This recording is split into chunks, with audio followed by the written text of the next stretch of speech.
Hi, it's your Psycho Buddy. Today I hit 4 years clean from drugs and alcohol, and I'm going to tell you in 4 minutes my story and how I did it. I used from 4:30 in the morning when I woke up until 10:30 at night when I went to bed. Until one day when I went to my first ever 12-step meeting, and that day is, see my tattoo, 9/29/20. That was my clean date. I had an EMDR session that encouraged me to realize that motivation can be crowdsourced, basically.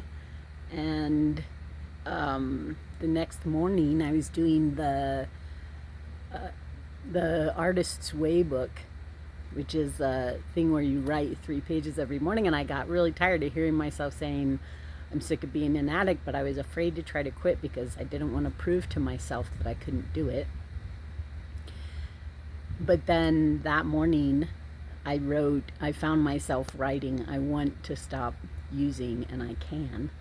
And so I put my stuff out. I was like, well, I'll just try it for a week, only a week. I didn't even dump out the rest of what I was using. I was planning on getting completely smashed a week in. And then just to make it 1 week, I asked my uncle, thank you so much, Uncle Peter, how he managed to get clean and sober and stay that way for 40 years.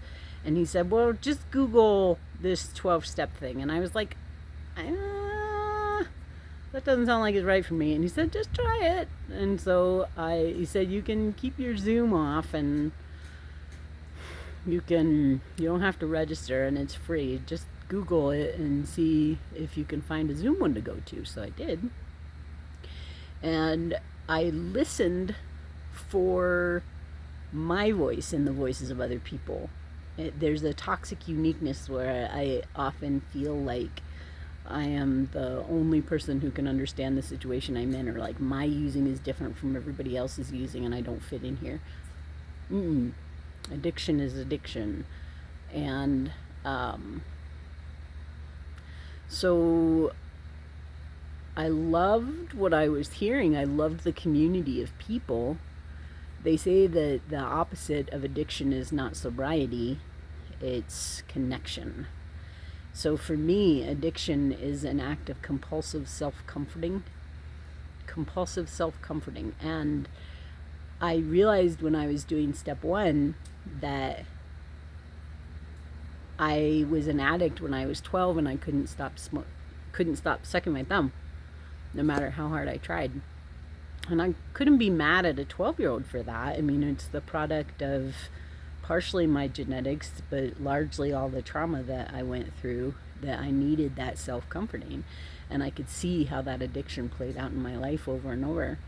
So when I stopped, I had techniques to get through the craving that I will definitely share in another video. The cravings were really bad. I had the freezing in a hot tub in the summertime. It was really rough.